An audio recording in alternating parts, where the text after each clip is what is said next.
guys, it's Deb here with Lake House Tarot, and I thought I would show you what I've been working on. I did not film a very good intro. I just kind of got started and didn't really think about it. And I was going to share this on a Facebook group, but I thought it would be fun to just go ahead and do a video for it. Anyway, I had this deck sitting upstairs in a faraway closet. I've had it up there for about a year. And got it, did a little bit with it, but to be honest with you, I never really understood it. And then I got turned on to this tarot tube situation and I kind of fell down that rabbit hole, and I stumbled onto Boho Tarot and her deck mods and this deck and how she modded this deck and kind of the connection with it, and that kind of re-piqued my interest in the Oracle deck. And I got it back out, read over the guidebook, and just really started to enjoy it. But then I wanted to do a mod like she did. Of course, you know, it's amazing. Every mod she does is amazing. But anyway, like I said, I didn't really film a very good intro. I just kind of got to work. So the intro or the video will pick up with me already starting to trim the cards. I first started with the witches because that was easier, and I got about all of the witches done, or started anyway. And then I started into the squares for the witches tools. And the reason I wanted to share this is because I had a little bit of a different method. I used the guillotine trimmer on the witches, but then I used a die cut machine on the witches tools. And if you're not familiar with that is, it's a crafting tool. They're called big kicks, or there's different names for them, but essentially you use a metal shape and you run it through a die cut machine and it cuts it out. So I did that for the witches tools and it turned out really nice, I think. I really enjoyed it. And if I ever do squares again with any of my decks, I'll definitely look to see if I can use that method again. But anyway, that's, I wanted to share that, and I figured I would just go ahead and do a better intro and put this together as a short YouTube video and stick it up on my channel, and hopefully someone would take away something from this and learn something from the video and enjoy the process. So here we go. Hello and happy weekend. I'm getting ready to do my first deck modification, which was heavily inspired by Boho Tarot. I'm going to start with, yep, you guessed it, Literary Witches. So excited, I figured it's perfect for this time of year. And look at these gorgeous fabrics. I'm not sure which ones I'm going to use, but I'm going to make a deck bag when I'm all done. Wish me luck. All right, so here we go. I am in the middle of the process. It's like once you've made a cut, you gotta keep going. So I am doing this in between loads of laundry. You can see I've got some of the cards done here. I like get nervous, so I walk away from a minute and do laundry. Anyway, here's where we are. I've got the first few cuts done. Try to line it up with this line here. I'm a paper crafter by nature. I don't know. I'm a paper crafter, and using a paper trimmer is not new for me, but I typically use one that you slide, not a guillotine, so this is very new for me. Anyway, I just wanted to bring you in for a close-up on these fabrics. Look at how beautiful these are. So those are from Hobby Lobby, and I picked up just a little bit of each one. I really think that the colors in this deck, the fabrics really pick up and go with the colors in this deck. I don't know which one I'm going to use. I'm leaning toward the blush there. I think that one would be really pretty, but I don't know. We'll see. And then the ribbon that I picked up is, I don't know how to describe it. I'll show you in a minute, but it's really pretty too. And I think you could interchange each of these fabrics kind of around. That's why I went with this color palette. I'm very neutrals lately. That's kind of what I'm loving. So I think that I think that palette of fabrics will look really nice. Anyway, here we go. I'll bring you back for an update in a little bit. All right, sorry in advance for this being shaky, but I'm doing this with one hand because I don't have time to set up my tripod today. Anyway, here we are. I have all of these, the literary witches, all trimmed down. Here's all the rubbish, all the collateral damage.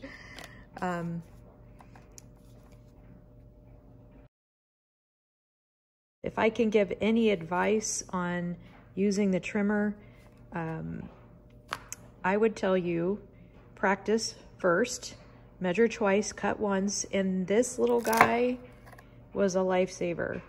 This is a mini quarter square. I got this from Hobby Lobby over in their sewing department. And again, another trick from Boho Tarot, you just line this up with the edge of your card wherever you want to trim it at, and kind of use that as a guide. And then each time that you slip it in for the rest of the cards, that really keeps them all squared up.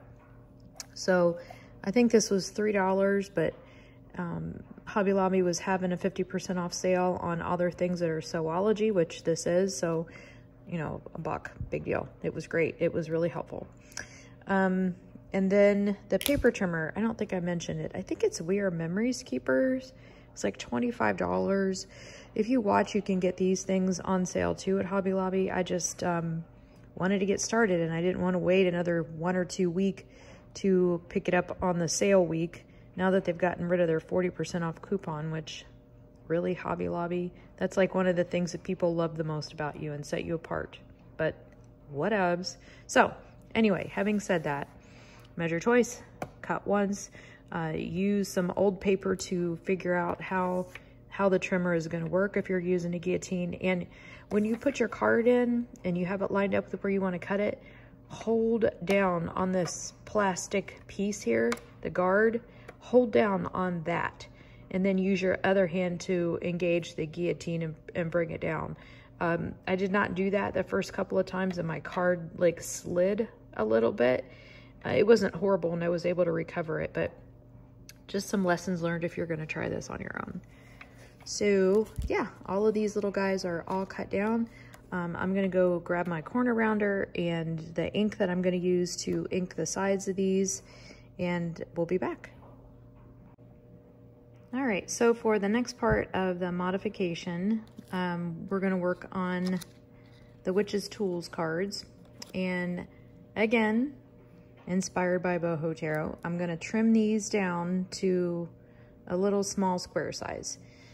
And I have something that will help me with that. It's called a vintage Big Kicks machine, and it's a die cut machine. I've had it for years. It's broken, whatever, but it still works. It serves a purpose. And essentially what you do is you put the die cut over top of the item that you're going to cut. You square it up however you want it, and you put this other plate on top of it, and you twist this and you run it through, and it will do a die cut for you. So I think that this should work out pretty good. So I'm going to give this a try. These will be, let me see, I think about a 3-inch square. Let me check here. There's one of them, and it's the size of the inside of the square, not the outside. It's the inside of the square. It might be just slightly, let's see, slight slurry. It may be, yep, it looks like 3 inches. Again, the inside of the square. There's one of the cards, it's the doll card, and this was the same thing when Boho Tarot did her cards. I wish I could find it quickly. Let's see here. This one. So when she's the tallest of all the cards, and when you line this up, you're either gonna chop off a little bit of her head or a little bit of her feet. There's just no way around it. Like, you can't, the card's not wide enough to even like angle it and do something like this. It's a square, so it doesn't matter how you put it. So I guess I'll decide when I get to her which part of her is gonna get chopped off, a little bit of the head or a little bit of the feet, or if I can just center it as close as I can get it. So we'll make a decision on that at game time. Otherwise, all of the rest of these fit beautifully within the square. The square does, you'll see, it does make a little imprint on the cards. I'm okay with that. I don't think it will matter with the shuffling, and these are just for me. Like, this is only personal. I don't do readings, nothing like that. I'm a very beginner, so I don't care. I think I think it's gonna be easy, and I think it's gonna be quick, and yeah, I'm just gonna give it a try and see what happens. So I'll bring it back in a few minutes. Okay, so I ran the first one through. Let me bring it in close up here so you can see. Can you see how it makes a little imprint? I think it's cute, and I'll have to decide if I want to leave the cards like square with the pointy edges because of the design, or if I want to round them off. And it turned out really cute, like literally after I lined it up, 10 seconds to run it through, super fast. So I'm gonna go ahead and get the rest of them done, and I'll be right back. Well, I got them all cut out, and I am super excited with how these turned out. So I was the most worried about the doll, but as you can see, she just fit in that square, and it turned out beautifully. This is how they're going to look on the backs. And this is what it looks like. So as I said, you line the die cut over top of the card, and then you just run it through the machine. I just took my time and tried to line it up so that they were as consistent as possible with this side every time, the way the die cut laid out. And then I centered it to the best of my ability. I just eyeballed it, and as you can see, here's the carnage. This is everything left over here. So I'll probably go ahead and cut the keywords out and keep those for maybe a journaling prompt. But here they are. This is what they all look like. And super, super pleased with how these all turned out. And it was so easy and quick to use the die cut machine. So yeah, and here's the backs of them. It didn't do too bad either. So I'm really happy with that. My next step will be to decide if I want to trim just as tiniest bit off of the corners to round the corners. I probably should, so that they don't get frayed or bent or torn. So I'm going to go grab my corner rounder, and we'll take a look at that next. All right, before I put everything away, I wanted to just show you that I went ahead and trimmed out the keywords in this using the same method. I found this little die cut, and I'll bring it in for a close-up there. So same concept, it kind of imprints that little border around there. So as you can see, here they all are. So there's everything that's been cut down or modified to this point. More carnage. All right, so I thought I would show you a little bit about how it's going with the rounding of the corners. So here's an example of one, and you can see that the design with the corners rounded still looks really nice. I did a practice run. My corner rounder has two different options. It is a, what is it, a Memory Keepers? No, We Are Memory Keepers Crocodile corner rounder. And there's two options. You can see that there's a 1/2 inch and a 1/4 inch rounder. And my favorite, let's see if you can kind of see there. Is it on the right side? Yeah, it's kind of hard to see. That side is the 1/2 inch. This side is a 1/4 inch. So I went with a 1/4 inch. I think it looks much better. However, when I went to, so I'm like busy chomping the corners, and I went into the laundry room to switch the laundry around, and I came back and I did not realize that I had picked up the corner rounder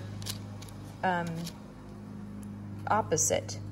So I have two cards that are the 1/2 inch instead of the 1/4 inch.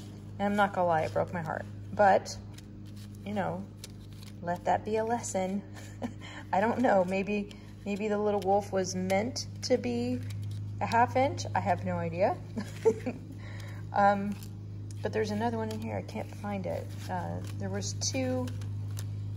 I thought, do I want to go back and make all of them look like that? And I really don't, because I really just love the 1/4 inch look so much better. So the little wolf will just be unique. And like I said, there's one more. And you can definitely tell the difference when you have them all gathered up here. You can definitely see the difference. But I'm not gonna go back and redo them because I really just like the 1/4 inch. So, lessons learned. Check your corner rounder. All right, another process step. I used the Tim Holtz Distress ink in, what is that color? Black? I don't know, let's see. Ooh, sorry about that. I think it is just black. Or charcoal, maybe. Wish I could see. Anyway, I quite liked the way that these looked with the distressed edge ink around them. It creates this little border on it, and it does bleed onto the linen cardstock, which I really liked. So that's what I've done on these, and they look very nice all grouped together. I'm waiting for some of these to dry, so I'll just give you a quick peek at the sides there. So they're coming along fantastically. Again, I do a lot of paper crafting. I already have a ton of Tim Holtz inks, so I didn't see any need to go and try to buy any other type of marker to edge the side, since I already had the distressed ink and the little sponge on hand. So next we're going to move to these little guys, and I do anticipate there will be a bleed on these as well. And I think it will just match nicely with how the rest of these bleed onto the front of the cards just a little bit. So I'm excited to get trialing on these little guys. All right, here we are. This is all the modifications finished. You can see that all of these little guys turned out really cute. Let me pull up one here for you to take a look at. So, like I said, it bled onto there a little bit, but I completely am fine with it. I love the distressed look. So they all came out perfectly beautiful. When you put this together, you can't even tell that there's the one in there that's a little off. Just like blends in. This is the first time I've ever done any sort of a modification. I'm really pleased with how they came out. There's still a few places that I'll have to go back and hit with the distress ink again to kind of blend them in, but overall these little guys turned out really great. And then the cards turned out really great. I went with that, I don't remember if I said or not, but I went with a 1/4 inch on these as well, and they all just turned out beautifully as well. You can put those together, and I think they are so nice. I'm so pleased with this deck. So yay. Oh, and here's all the little bits that were left over from the keywords, and I put another little die cut that I had. I cut it out and put it in here and put some of my favorite keywords on the inside pocket there just to have in here. I thought it was really cute to have those on the inside there. So that's it. That is my modification for this deck. And next comes the bag. I'm really liking this fabric with these cards. So yeah, I think it might end up being this one, but we'll see. All right, it is the next day and I got my bag made. I would say that it's definitely not perfect. Lessons learned: use safety pins. Don't try to do it without safety pins. Measure twice, cut once. Use narrow seam widths, especially around the edges. Don't do it when you're tired. So here it is. I think it turned out pretty cute, all things considering. I just stuck this tassel on here. I wasn't 100% sure I wanted to use it, but I ended up going with the nice blush color on the outside and just the nice cream color on the inside. I figured it was a nice compliment to the cards. There they are, tucked down in there. Let me see if I can pull them out. So I liked, again, the blush color. I thought it matched well, as I said earlier. And there. So there is my literary witches, all finished, all altered, completed, and a bag done. So this was a really fun process. I'm excited to think about my next deck mod, and yeah. So I hope you enjoyed watching this. Oh, there's one other thing I wanted to show you, not related to this, but I mentioned that tarot is a new thing for me, and I found this book at Barnes & Noble, How to Read Tarot, a practical guide. And it looks like a super easy read. It tells you a little bit about the history. It's not a bad book. It was only $8. So I figured you can't go wrong with a guidebook for $8 to get started on. Anyway, there it is. I hope that was helpful to you. I hope it was fun to watch this. I will link down in the description box Boho Tarot's video on both her deck mod and how she makes her bags, because that's where I got all of my inspiration from. So anyway, thanks again for watching, and I hope you have a great rest of your week, and I will talk to you soon.